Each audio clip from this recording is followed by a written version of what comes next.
Македонски медиа сервис. mms.mk. Моја општина. Во делот кај градскиот стадион и спортската сала почнаа работите на реконструкција на коритото на Горобинска река во Свети Николе. Вчера беше означен почетокот на првата фаза. Денеска го започнуваме проектот реконструкција на речното корито на Горобинска река, со која долго време граѓаните на општина Свети Николе имаат големи проблеми, како што можете да видите и од самото лице место. Значи се работи за голем потек. Значи ова е прва фаза, 76 метра од горе до мостот на основното училиште ќе биде извршено комплетно реновирање на овој потек со армирана подлога, а потоа составање на каменска подлога и покрај на дното на вода на реката и на самото речно корито. Значи ова е само почеток, а за втората фаза веќе се предвидени средства од буџетот на општина Свети Николе за 2022 година и планираме во текот до крајот на 2022 година да биде комплетно реновирано речното корито. Овој дел целосно се реконструира и со неколку други активности.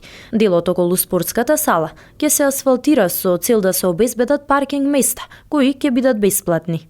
Надолу покрај ќеот на речното корито, откако ќе биде направено, планираме да го исчистиме потегот покрај речното корито, да направиме една модерна пешачка патека.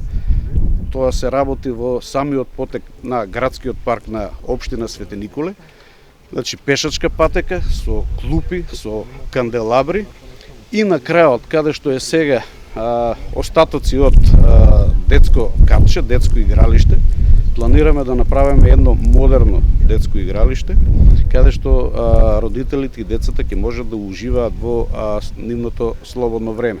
Стартуваа и повеќе други проекти во функција на подобрување на животот на светиниколчани и жителите на населените места. Владев најави реконструкција на неколку улици, изградба на канализациона мрежа во местата каде нема, а во договор со Светска банка очекува на седница на Советот за оваа недела да се донесе одлука за да може да се доискористат неискористените 20 милиони за изградба на неколку улици на потегот Горобински и Сопотски пат, дел од градот каде веќе петта година нема ниту атмосферска канализација, ниту асфалт. Градоначалникот Владев рече дека после петтата година граѓаните имаат можност да ја тужат општината, бидејќи општината не им ги овозможила основните комунални услови. На почетокот на работите на речното корито беше и председателот на ВМРО ДПМН Христијан Мицковски, кој заедно со градоначалникот Владев беше на увид на работите.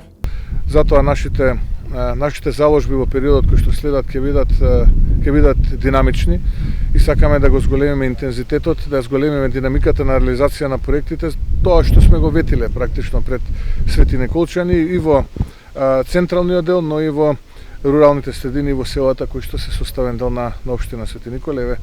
Тука кажа градоначалникот и за проектите кои што ќе ги работи заедно со Светска банка. Моја општина.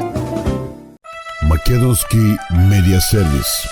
mms.mk.